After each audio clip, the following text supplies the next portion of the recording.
Hello and welcome, everybody. We are back with the Void Playground. I'm joined again by Jumpman, and of course, we got JD here. We have a really fun podcast planned for you guys. We're going to be talking about the Mario movie and kind of like a little bit movies in general and things like that. But we're going to start off. JD has not seen the Mario movie, and neither have I. Jumpman, what are your. Actually, let's just start from the beginning. How big of a Mario fan are you? I am a pretty big Mario fan. Okay, like how far do you go back? Well, back to the 90s, I'd say. I grew up with the Mario video games. Like Super Mario World and Super Mario World 2 Yoshi's Island for the Super Nintendo were my first games I played. And I was probably like 7 years old at the time when I got a Super Nintendo. Wow. So, a lot of people don't know, but this is not the first, big attempt at a Super Mario movie, right? There was the one with, Bob Hoskins. yeah, Bob Hoskins and John Leguizamo, right? Yes. Did you ever watch that one? Yes. How did you feel about that? It is not a good movie. If you are a big Mario fan, it's worth watching because it's one of those things like it's so bad that it's good, or it's it's worth checking out just to kind of just to see. Yeah, they also made an animated one, didn't they, as well? There is a. I haven't seen that, but I know of it. There was a Japanese anime Mario movie that came out before the live action film. So, real quick, JD, before we move on, what's your kind of experience with Mario? Well, I play Super Mario on the Nintendo 64. Oh, wow. So yeah, I like Mario. I've been playing Mario ever since I was a little kid as well. Nintendo 64 was my first introduction to it, and then it went on to the Game Boy Color, and other Nintendo platforms. Yeah. So my first Mario game was actually the first one for the NES. My dad had an NES, played that one, and then of course I skipped the whole Super Nintendo era. I went straight to like the N64, and then I didn't really play much. I played Mario, yeah, like you said, for the Game Boy and the DS and things like that, but I didn't really get into it. Obviously everyone knows who Mario is. I would argue that Mario is just as recognizable as Mickey Mouse, right? Yeah. Yeah. So, there's a long history here. Nintendo, they kind of were kind of scared out of the movie business almost with the John Leguizamo and Bob Hoskins. Bob Hoskins one. And it's interesting to me, just like the reception for this movie. So we'll jump right into it real quick. So, Jumpman, what are your thoughts on the movie as a Mario fan? What are your thoughts on that? The Mario movie, I highly recommend going to see. Okay. You are in for a fun time. So it's a fun time at the movies, Yes. So now, okay, before we kind of get into like the general story, which obviously we're not going to have any spoilers for, how did you feel about the casting of each? How do you feel about Chris Pratt as Mario? I was going to ask that too. What were you saying, JD? I was going to ask the same question too. Oh, okay. I was hesitant about it. I was very iffy. After seeing the movie, I'm okay. I'm a little more okay with it. Okay. Yes, it should have been Charles Martinet voicing Mario, but I was satisfied. Okay. How do you feel? And we're going to go down the list here. How do you feel about Anya Taylor-Joy's Peach? Oh, amazing. Okay, so the Peach was amazing. Peach was definitely better cast, you're saying, than Mario? Yes. Okay. She was probably my favorite in the whole movie, actually, as far as like acting, personality. So she really kind of embodies the character of Peach. Would you feel okay if she voiced Peach in the video games? Or is that kind of like Not really. The other thing is also is that for me, I've actually met the voice of Peach, the last two voices of Peach in the video games. Because Jen Taylor voiced Peach during the GameCube era, and Samantha Kelly is the current voice of Princess Peach in the video games. And I've actually gotten to meet both of them, so that was pretty cool. Who's your favorite Peach voice actress? Well,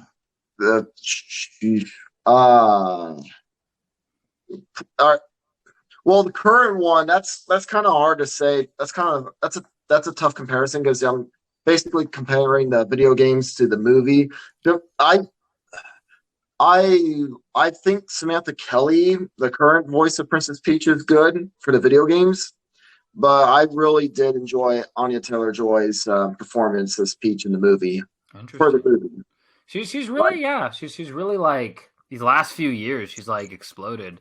JD, how do you feel about Anya Taylor-Joy? I'm just curious, just in general. Which movie was she part of? She was in Queen's Gambit. Oh, I like the Queen's Gambit. Yeah, the Queen's Gambit. I haven't seen Queen's Gambit, but I saw her in Peaky Blinders. I saw her in it's the one about the chef. The menu. She was really good in that one. I've seen her, I've seen her in a couple things. She's pretty good, and So another interesting choice for casting in the Mario movie. How did you feel about Charlie Day as Luigi? Oh, I was satisfied. I was happy. That worked. Yeah, that's good. I'm glad that worked. That was one I was worried about. And Jack Black as Bowser. How did you feel about that? I was surprised when I first heard that Jack Black was going to be Bowser. My reaction was pretty much similar to Chris Pratt as Mario. But once I heard Jack Black voicing Bowser in the trailers, I was a bit more satisfied because I was surprised to see that Jack Black was doing a voice. Like he's not using like his natural voice. Oh, he's okay. So that's good. That's good. He's like actually playing like a really like kind of a Bowser like character, or actually literally Bowser, right? Yeah, but I will say, I feel like you get a sense of Jack Black in Bowser. Like they kind of infused Jack Black into Bowser. Oh, see, that's cool. That's cool. But so they did. There is one point where they really went all out with the Jack Black Bowser thing, but which made me laugh out loud. But I mean, can't spoil that.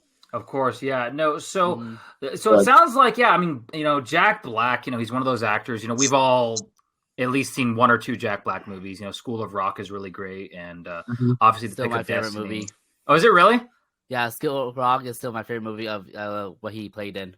Oh, good. I like Shallow Hal, even though like a lot of people didn't like that movie, but I like it. That was okay. Shallow Hal was okay.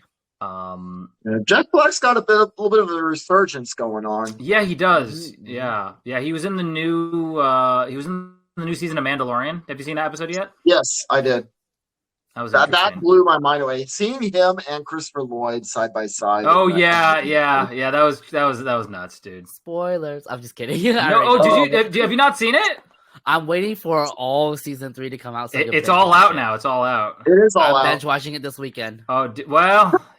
I mean, look, this is okay. Like going off on a little, we'll get back to the Mario thing real quick. But I personally like season 3 is my least favorite season so far of the Mandalorian. Really? That's just my opinion.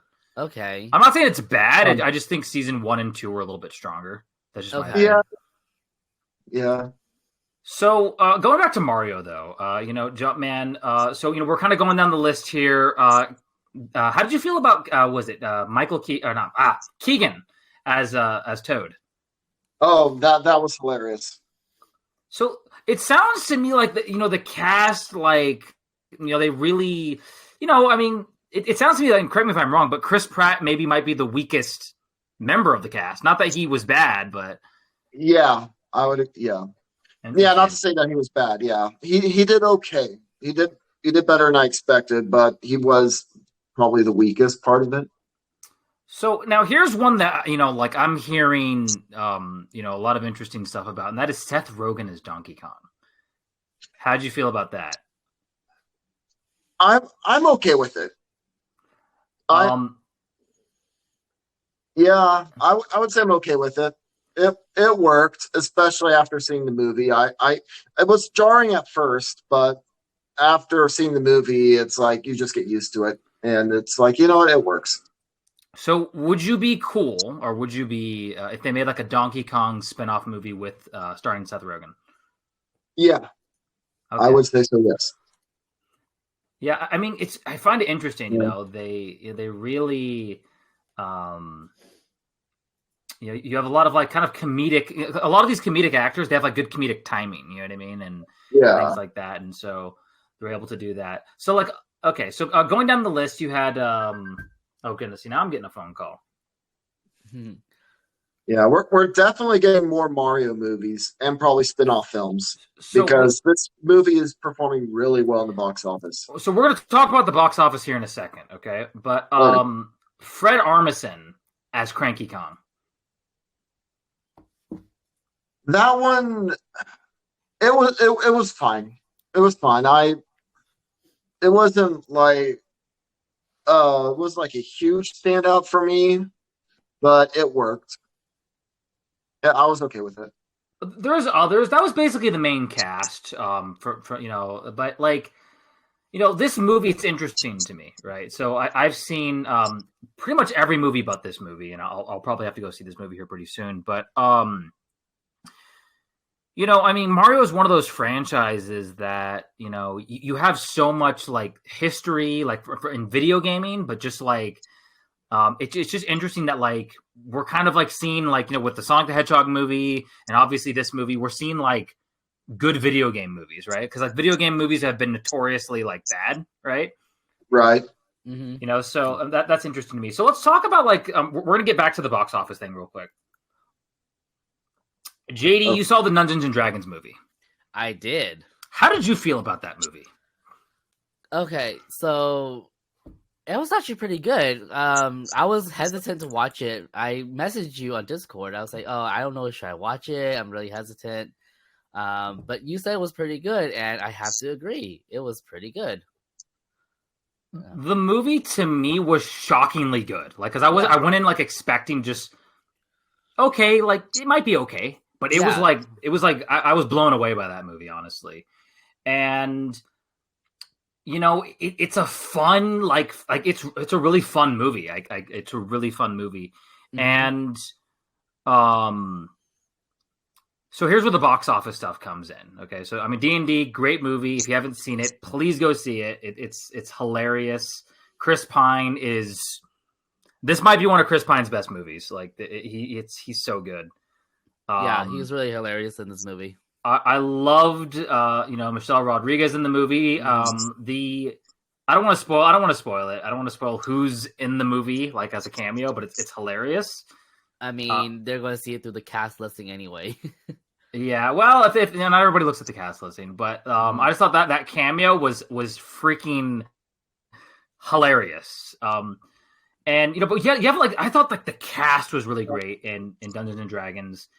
So Sophia Lillis, I love her. She's really great as the druid. So it was just an all around just amazing movie. Now here's what's interesting to me. Okay, fun D&D fun movie. This movie is actually struggling at the box office. It had $150 million budget. It only made $158 million, which it's making something. But I think this one in Shazam is also struggling a little bit at the box office. And the Mario movie is just blowing everybody away. Like it had $100 million budget, and it's made $729 million. So well, far. Granted, Mario is more worldwide. Like it's more known. Oh, of course, it's like very niche. Well, okay, JD. The point is though that I'm not a big D&D fan, but I think that if a movie is good, I think people will see it. I mean, that hasn't been the case though. Like, There was like in 2021 we had The Last Duel, which is an amazing movie by Ridley Scott, and people just didn't see it. I understand what you're saying. There's the pop culture element. I totally get that. But I think there also has to be a good movie underneath there. You know what I'm saying? Yeah, obviously, but people want to go see more Mario than they're going to see D&D, because a lot of people don't know what D&D even is.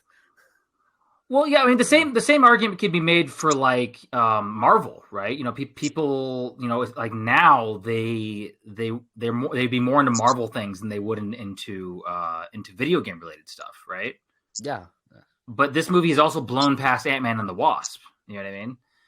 Yeah. That's So, true. it's an interesting. I mean, as far as I could be wrong, but I think this is the highest grossing movie based off of a video game. I could be wrong. It is. Okay, so It is. It's actually the high. It's not only that, but it's also the highest grossing opening for an animated film of all time in general. So, I mean, there's an interesting shift, So you have the pop culture element of the movie, and then good word of mouth. Obviously, the advertising was good. I think the video game movies, specifically like Sonic and this one, are kind of getting away from remember like Resident Evil and things like that, and other video like Max Payne, where maybe the movies aren't quite as based off of the source material. Where this one, from what I'm seeing, is pretty like they're trying to lean heavily into the Mario, the character of Mario, and just really the video game source material. Jumpman, would you agree with that statement?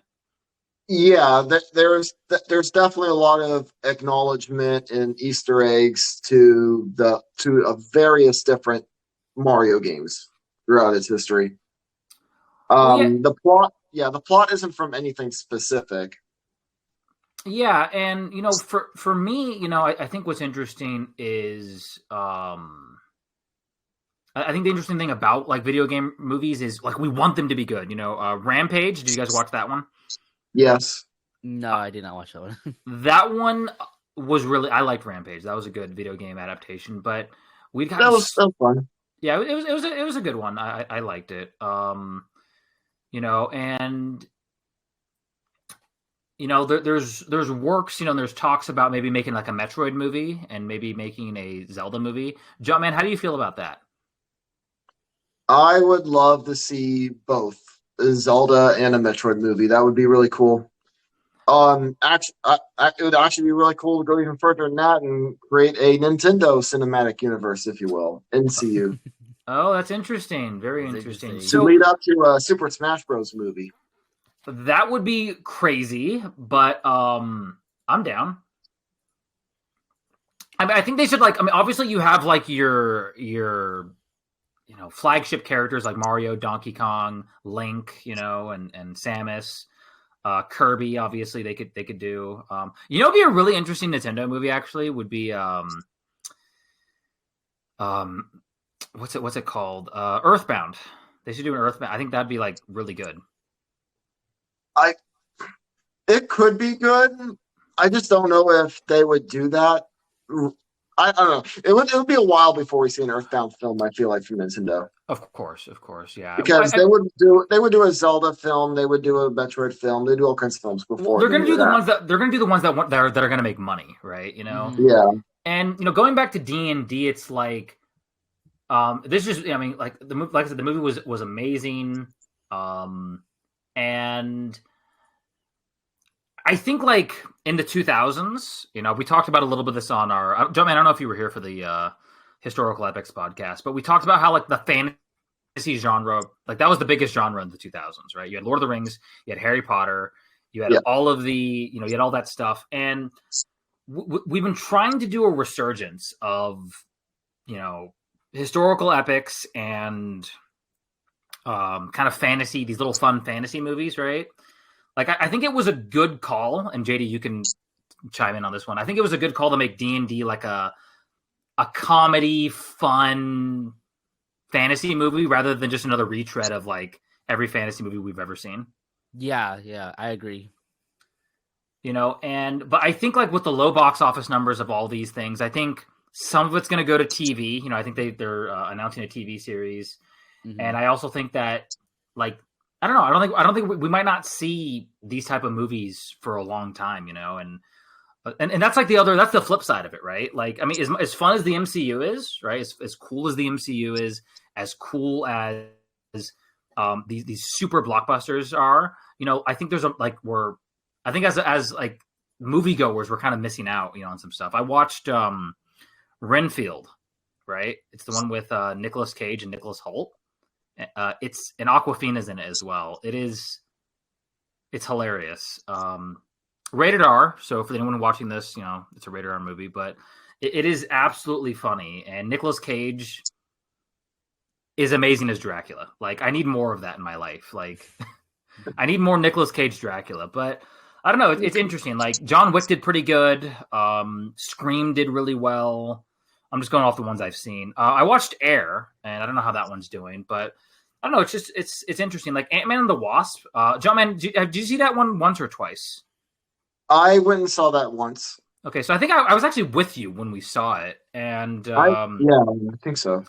I've seen it twice, and this is just, I mean, for me, I was kind of like, after I got out of the theater, I was like, oh yeah, it was really awesome. But then, like, I watched it, like, the second time I watched it, it was, I don't know. I think the charm of the first Ant-Man movie, and tell me if you can agree with this, John, man, like, and JD, it was like a little heist movie, right? Like, kind of a fun little heist movie, And I felt like Ant-Man and the Wasp: Quantumania was like this really big, like, just CGI, like, I don't know. Not that it was bad, but I just felt like we're getting so much. We're almost getting like CGI overload. Like, I don't know, John, man, how do you feel about that? Do you think like the MCU and popcorn films as we know them, do you think it's getting a little bit bloated in the market, or how do you feel about that? I've been personally enjoying the MCU still for the most part, because I am really looking forward to the King Dynasty, seeing that get adapted as the next Avengers film. Absolutely. JD, what about you? Go ahead. Oh, sorry. No, Jumpman, I didn't mean to interrupt. Oh, sorry. I was gonna say like Shang-Chi was really good. I thought Ant-Man and Wasp I thought was good, actually. Black Panther was all right. Doctor Strange Multiverse Madness I thought was pretty good. I like that one. I really like that one. That was really good. I love Sam Raimi. I'm a huge Sam Raimi guy. Yeah. The Disney Plus shows, those are kind of maybe a little more of a hit and miss. But I think Marvel is listening, and they're kind of starting to space their shows out a little more. Yeah, I just like, for me personally, I just I don't know. I just like the popcorn market is it's a little bloated. We're starting to see a little bit of bloating, you know what I mean? Yeah. I do agree with that. Are they bad? No. But I think sometimes, like for your people that aren't hardcore MCU fans or aren't hardcore comic book fans, they're like, what do I need to watch? Like literally every single thing? And I think, they're making it a little bit more clear, like, okay, hey, you don't have to literally watch every single thing to understand what's going on.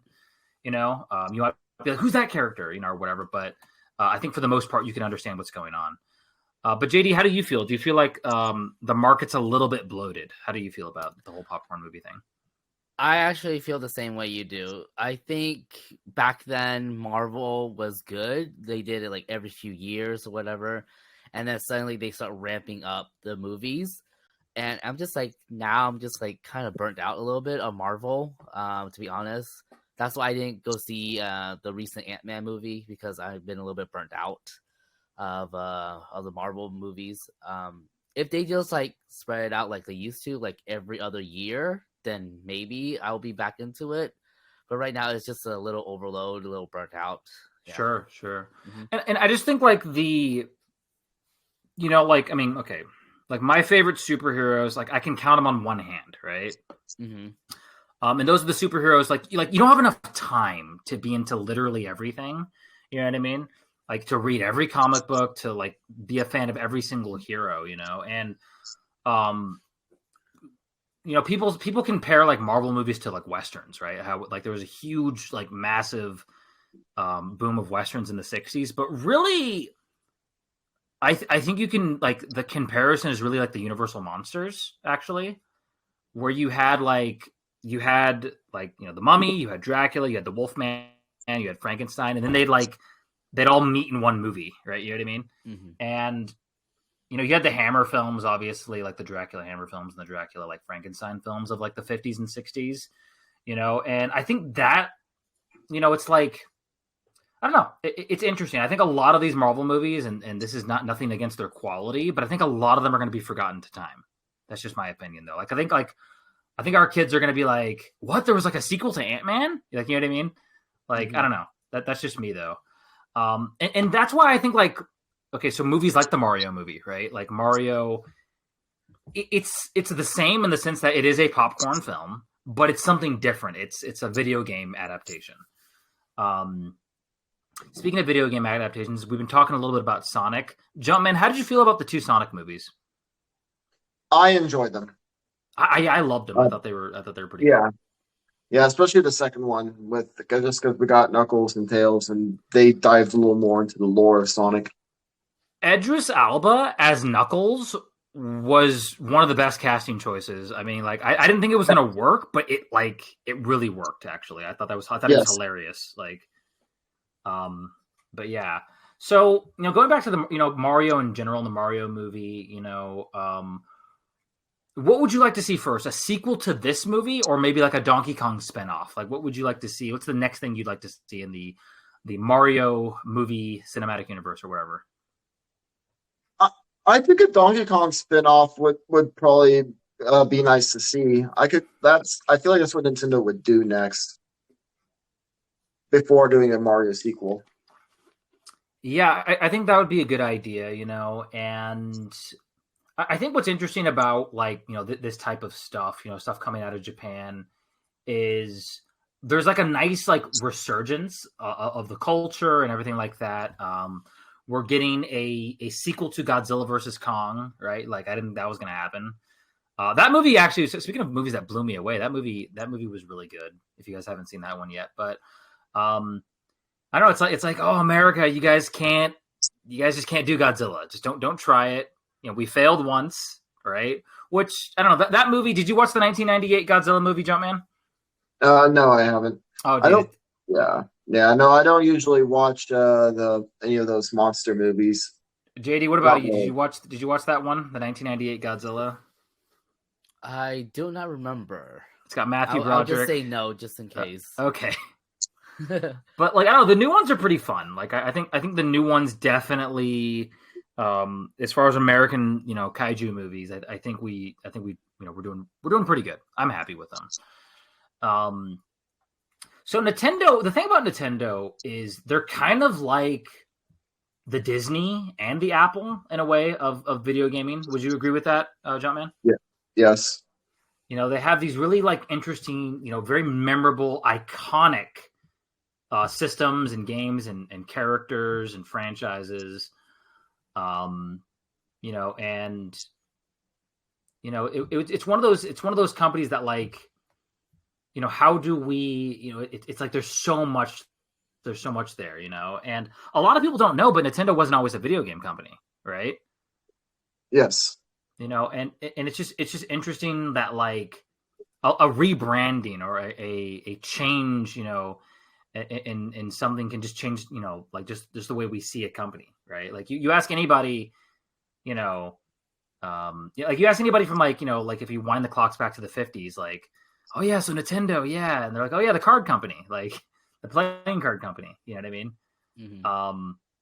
And then obviously, the Nintendo we know today, kind of came out of obviously with Donkey Kong and obviously the NES and things like that. So, I don't know. It's really cool. Like I think it's just really cool that like Nintendo's expanding now into movies and I think, and Jumpman, you can tell me what you think about this, but I think like in the previous decades, really before like Sonic and Mario and things like that, as far as the movies go, I feel like companies didn't really take the video game seriously. I feel like they didn't take the the lore seriously or the source material. Would you agree with that? Yeah, I would. Yeah, I would. I think the reason why video game movies are getting better now is because I think 30 years ago, the directors and writers, most of them didn't grow up with video games like we did. So I think it's more of a Yeah. generational thing. And directors nowadays, like the young actors, like they actually did grow up playing these video games. Yeah, So I they think have more that's. of a, yeah. I can agree with that completely. Honestly, I think that's exactly what it is. Um, and it's just I think we're gonna get more good stuff, and hopefully we can get some good a good live action Resident Evil movie. It'd be really cool to see Halo. That doesn't bad. No offense to people who worked on that movie. Or you mean the Paramount Plus series, Halo? Yeah, I don't know. I feel like we need to, just I think the safest thing is stick to the source material. You know what I mean? Because like people that are going to watch these movies are obviously fans of the movie or of the franchise. You know what I mean? Yeah. It'd be like adapting Harry Potter into a sci-fi. It just wouldn't work. You know what I mean? Hey, speaking of Harry Potter, how do you feel about the Max series? Yeah, the H2O Max series. No, they're dropping the HBO and just doing Max now. They're going to do a series. Oh my god, I saw a meme today while scrolling through Instagram. Basically, it's the last scene of the movie where Harry confronts Snape in the dining hall. Yeah. It's like how dare you stand where he stood? Well, look, and I was kind of like thinking that too, right? You know what I mean? But I think like this is what we have to understand, guys. Harry Potter and the Sorcerer's Stone came out the movie came out in 2001. Mm-hmm. Like, you know what I mean? Like, it was a while ago. It was a long time ago. I don't mind them doing a series as long as they don't stray away from the source material too much. Here's my humble opinion. Obviously, we have a soft spot for Daniel Radcliffe, Emma Watson, right? Like, and the whole cast of Harry Potter. Obviously, we have a soft spot for those movies. We literally grew up watching those movies, right? Like, yeah, I was I think I was 9 years old when that movie came out. So, I literally grew up watching the movies. I've seen every single one in theaters. I've seen all the Fantastic Beasts movies. So obviously, yeah, we're going to have that soft spot for the movies. But I think for a new generation, like they're going to do it in seasons, from my understanding. And each season is going to be X amount of episodes. I think it's an opportunity to, retell the story, to a new generation and also, bring in some of the source material. Right, but bring in certain plots and certain elements that they just couldn't fit into the movies. Yeah. Like the elves, the side quest for the elves. Sure, yeah, and like all that stuff. Like basically all the things that the movies did not get to put in. I hope that the new series it gets to implement that. Now, are they going to catch lightning in a bottle like they did with the casting? I don't know. You know what I mean? Like I think Harry Potter. The franchise has like some of the best casting, like for an adaptation for like a. The casting is definitely where I'm most worried about. Yeah, so I mean, they really got to find young actors, obviously English actors that can actually act. Number one, and number two, that are going to be around for the 7 years, for the 7 seasons or whatever that we're going to get for this 8 seasons if you include the Cursed Child. I want to ask you guys both a question. If you guys are the ones in the casting role, right? Who would you cast? I'm not talking about the kids. I'm not talking about Harry, Hermione, and Ron. I'm talking about Professor McGonagall. I'm talking about Snape and Dumbledore and like the adults. Who would you cast? I can't see right now. I cannot see anyone but the actors that have already played them in those roles. That's just me personally right now at this point. If I had some time to think about it, I could probably put together a Yeah, dream team. yeah. Some of them probably could still play those roles, Sure. like Michael. It was Michael Gambon that played Dumbledore. Yeah. Mm-hmm. Is that yeah? Because I feel like he could still be Oh Dumbledore. yeah, I that's mean, true. Dumbledore's just He's like, old. yeah, that's Yeah, and true. McGonagall is pretty much the same way. Like, I feel like she could still, but I mean, Alan Rickman passed away unfortunately, so that he will have to be recast I as mean, Snape. look, I think that it's so tough because like the whole situation is opinions, right? And you have to get a cast that meshes together, that has good chemistry, that like Alan Rickman was he just was so good at like being Snape. He Yeah, was so Yes. Oh my god. you know what I mean? Like and like I don't know, his expressions and like his timing for Snape. Like yeah, when reading the books, like when reading the books, like you don't really envision, or I didn't really envision like Alan Rickman or even Ray Fiennes, right? Like as those two characters, right? So Snape and Voldemort. But what they did with the characters, like now I see them like, okay, like this is Snape, this is Voldemort, right? You know what I mean? Yeah, I get what you mean. And I mean, so it's one of those situations, and I mean, casting's important, obviously, for anything, and it's the thing about when you have an ensemble cast as big as Harry Potter, like you have to make sure you get everything right. Like you got to make sure that from Ginny Weasley up to like Lucius Malfoy is cast just expertly. Even the small side characters has to be cast perfectly. I can agree with that. I actually have a thought because I've been thinking about this for some time. I was thinking it would be cool if Daniel Radcliffe had like a silent cameo appearance as Harry's father, James Potter. Yeah, that would be good. I think that'd be interesting. Okay. Yeah, as a silent cameo, like Harry in the Mirror of Erised in the first season, like he sees Daniel Radcliffe as James Potter. That'd be cool. I'd be down with that. Like it would be actually awesome if Rupert Grint also had a cameo appearance playing Charlie Weasley. Oh yes, who comes to rescue the dragon in the first book. Oh yeah, that's true. See, okay. Yeah, I think that like going back to like Nintendo stuff, right? Like part of what makes this movie fun and exciting is, like I said, that the cast, and casting, just really good people. So going back now that we're gonna go full circle. So going back to the Super Mario Bros. Movie from 1993. Bob Hoskins as Mario. How did you feel, Jumpman? It was fun. Bob Hoskins is great. I mean, the acting is good. It's just the writing is the problem with that movie. I think the thing about that movie, and I'd watched it a long time ago. I think the thing about that movie is, I think grown adults, like, we're not the target audience. You know what I mean? Having said that, Mario was still relatively young when that movie came out. Yeah.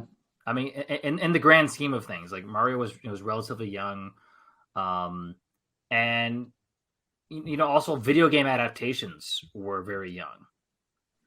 In fact, I could be wrong, but that might be the first live action feature length movie based off of a video game. Yeah, I believe so. So I mean, it's just interesting. Like, so I mean, in a way, that movie is as bad as people say it is. It was a box office bomb. It kind of paved the way, right? Yeah. For kind of what we have today, like, and I think we had to go through this era of just bad video game movies to kind of get to like people saying, okay, hey, maybe we need to like reevaluate, the whole thing. So real quick, Jumpman, what's your favorite Super Mario Bros. Game, or what's your favorite Mario in the Mario franchise? Man, they like Super Mario World 2, Yoshi's Island, like that one I have special fond memories of as growing up at the nostalgia point. Mario 64 is amazing. Of course, yeah. Like Mario Odyssey that just came out is definitely really, really good. JD, what about you? I have to go with the classic, Super Mario Bros. Super Mario, yeah, just Super Mario and Super Mario Bro. On the 64. Super Mario 64. Yeah, Super Mario 64. Yeah, Wow. Yeah, that's a that good one's one. good. For me, I grew up obviously playing Super Mario 64. I grew up playing a lot of the ones on Game Boy. The NES, the Super Nintendo remakes on the Game Boy Advance. I played those. So I do like Super Mario World. But yeah, I'm gonna have to go with Mario 64 as well. Just for nostalgic reasons. Yeah, not that it's necessarily a better game. Played. But Super Mario 3 was also I like that one. Wow, yeah, a lot of memories, guys, a lot of memories. And so, I mean, that's the thing about that character is, Did you guys play like the spin-offs, like for the Wii, like the Mario and Sonic Olympic ones? I didn't play those ones. I never got around to Sonic Olympic games, Mario and Sonic Olympic games. I've wanted to try it out, but I never got around to that. I played plenty of Mario Kart and Mario Party. Let's talk about Mario Kart real quick, okay? They just released Disney Speedstorm, and apparently it's pretty decent. Jumpman, do you feel like maybe you should check it out, or do you feel like nah, it's not? I don't like freemium. Oh, that's right. You mentioned that. Yeah. If it wasn't for that, I would get it hands down. Wow. There's a premium, right? No, it's freemium, meaning like it's free to play, but you have to kind of like pay stuff, for like. Oh, I got you. Yeah, like I've looked at the stuff. I've looked at what you get. Like you have to put out like $70 just to have like 7 or 8 characters playable, and some other customizations. And I don't know. It's just the content is super lacking. It's. I got you. The game.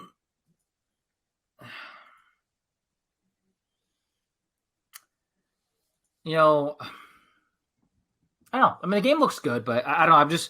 There's so many games coming out that like I just don't know if I have the time, the energy. Already play Mario Kart. They're already releasing Mario Kart DLC. So just like on we're talking about Mario. Who do you think the next character is going to be for Mario Kart, Jumpman? I honestly feel like Pauline has a really strong chance. You don't think it's going to be Funky? I don't think so. It's more likely Diddy Kong and Funky Kong. As Diddy Kong's not even in the game yet. Funky Kong was the most broken character in Mario Kart Wii. Whatever you say, Space Muffin. So I don't know. I think Pauline. Yeah, I think Diddy would be. I think honestly, they need to add because like Donkey Kong's literally the only Kong in the movie or in the game. Yeah, no, he's like literally the only. I think he's the only one from the Donkey Kong franchise actually, other than Mario. Yeah. He is. Yeah. Wow. Yeah, Mario Kart Deluxe. Yeah. So Diddy Kong. Definitely, we need Diddy Kong for sure. And Pauline would be a great addition. Like Pauline got added into like Mario Golf, like the new Mario Golf game, and Pauline's also the new Mario soccer game. What's that called? Oh, Mario Strikers. Mario Strikers, yeah. Like Pauline is playable in those new ones. So Pauline's ever since Odyssey came out, Pauline has been popping up in spin-off games. Okay, another interesting question to you guys. Okay, we're gonna start with Jumpman. When we were kids, we would get like sequels to video games like almost a year after they came out, sometimes 2 years, and now we have to wait 5, 10 plus years to get some sequels to video games. Obviously, there's a logistical element to that where people, obviously it takes longer. There's bigger budgets, more graphics and things like that. But do you like today's model more, where like we 10 years, when we get another Mario Kart game or whatever? I don't know, how do you feel about that, John, man?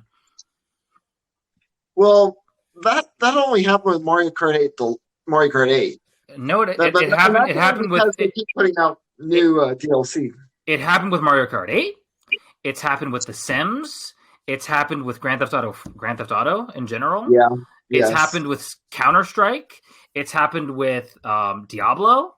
It's happened with, I mean, the list goes on and on and on and on and on and on and on and on. Final Fantasy, same thing, where we just, not quite 10 years, but we have to wait quite a while to get a new Final Fantasy game. I have to say about the Final Fantasy one, right?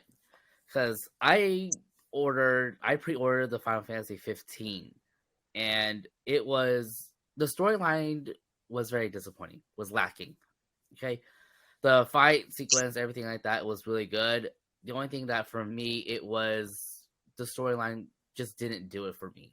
And that's the reason why I was okay with waiting for Final Fantasy 16, so I could see what the storyline was, and so that they could develop it more. Because the fact is that 15 was a total disappointment for me. We're gonna have a whole Final Fantasy podcast, and I'm gonna bring on a Final Fantasy expert, okay, at some point. Mm-hmm. But John, man, I don't know. Like, okay, I just mentioned a bunch of games that had long, like we still haven't seen sequels to them. Skyrim is another one. How do you feel about like these long waits, just in general in the industry? Well, when you brought up Grand Theft Auto 5, I definitely agree with that one. And because I've been really waiting for Grand Theft Auto 6 to come out, and they're finally in the work. It's finally in the works. Supposedly, it should be coming out in the next couple of years, hopefully. Yeah, I mean, for me, like, okay, so I'm okay with it. I think as long as the game is good when it finally does come out, you know what I mean? Like, yeah, I'm cool with waiting. JD, I don't know. What are your thoughts on that? I have a similar mindset. The thing is that for me, it's like I don't mind waiting. Like, just for example, Kingdom Hearts. Like, we've been waiting years for Kingdom Hearts. And Kingdom Hearts 3 was actually pretty good. I liked it. Yeah. So for me, I don't mind waiting for a game to come out, like a sequel of the game to come out, as long as it's worth waiting for. Okay, so now we're going to flip the question. Okay. Okay, so back in the day, so we're going to use Star Wars as an example because that's the easiest one. There were 3 years in between each movie. Mm-hmm. So and now we, like we said with Marvel and things like that, we go back, it's like bang, bang, bang, bang movie, 3 movies every like year or whatever, right? Do you think we should go, and you kind of alluded to this earlier, but do you think we should go back to every 3-ish years, we get like a big Star Wars movie, rather than them just pumping stuff out? I don't know. How do you feel about just in general about like that on a conceptual level? Yeah, I feel the same way. Yeah. They should wait like at least a year or 2 and then come out with a new movie. Just give it time, give it time to marinate a little bit, John, man, how do you feel? Yeah, I would agree, especially since Disney can't figure out Star Wars. At least not with their movies. I think Star Wars specifically, they need to like let it marinate a little bit. Like, we get a new Star Wars movie. It's huge. 1-2 years go by. On year 3, we get a new movie. Mm-hmm. I think that's pretty reasonable. Yeah, that will give them more time to flesh out the storyline a little bit more. And like I'm cool with like, I don't know, like this last trilogy. Not that it was necessarily as individual movies. I don't think it was bad, but we talked about this in our Star Wars podcast. But like, I just think that as a trilogy, it just didn't really work together. But I hope that like, and I'm starting to see the cracks in like the Marvel and things like that, with Marvel. I think ironically one franchise that has kind of done pretty well at spacing stuff out is actually ironically the Fast and Furious series. Mm-hmm. Not that those movies are cinematic masterpieces, but like I think they do really good with moving forward, car combat and car stunts and things like that, and they're just fun movies. You know what I mean? I don't know. Yeah. I'm just saying though, like what is it? Fast and Furious has been going on for far too long. It just needs to stop. Yeah, it started in what, 2001? I think so. So yeah, That is hilarious. I mean, well, there was actually, I think, like there was a movie in the 60s called Fast and Furious. I don't think it's obviously it's not related, but yeah. I think it's just I think the end. I think it's well. Okay, look. Here's the thing, guys. If movies make money, they will make another one. If they don't make money, they're probably not going to make another one. I don't know. I think Indiana Jones. I could have used more Indiana Jones movies when Harrison Ford was a lot younger. You know what I mean? Like in the 90s, I could have probably used a couple. Just a couple, like maybe like they did a trilogy in the 80s. They could have did a trilogy in the 90s. You know what I mean? And then maybe a trilogy in the 2000s, and just kind of call it a day. I don't know, Jumpman. Are you a big Indiana Jones fan? Yeah, well, yeah. I've seen the Indiana Jones. I've seen all the movies. How do you feel about the Dial of Destiny? Looks good to me. But it does, yeah. Dial of Destiny looks really good. I'm skeptical, though. I'm very skeptical. Now, to be fair, I saw Kingdom of the Crystal Skull in theaters, and I liked it. I didn't think it was terrible. I'll put it that way. Yeah, it's okay for a movie in general, but it's just not a good Indiana Jones film. I understand. It's not up to snuff. You know what I mean? Yeah, basically, yeah. I get it. I get it. I just like Kate Blanchett, as the Russian, like, protagonist. Or, sorry, antagonist. That was cool. Wow. We talked about a lot of stuff in this podcast. So listen, guys, we are going to be wrapping it up soon. If you have any questions, comments, well, put them in the comments. Obviously, you can join our Discord. You can check out any merch and fun stuff at thevoid.gg. And thank you guys so much for watching. Any closing statements about the Mario movie, Jumpman? Let's go. Yeah, there we go. See? JD, that closing statements. Impression. See you guys next episode. There you guys have it. The Void Playground. We will see you guys in the next episode. Thanks for watching.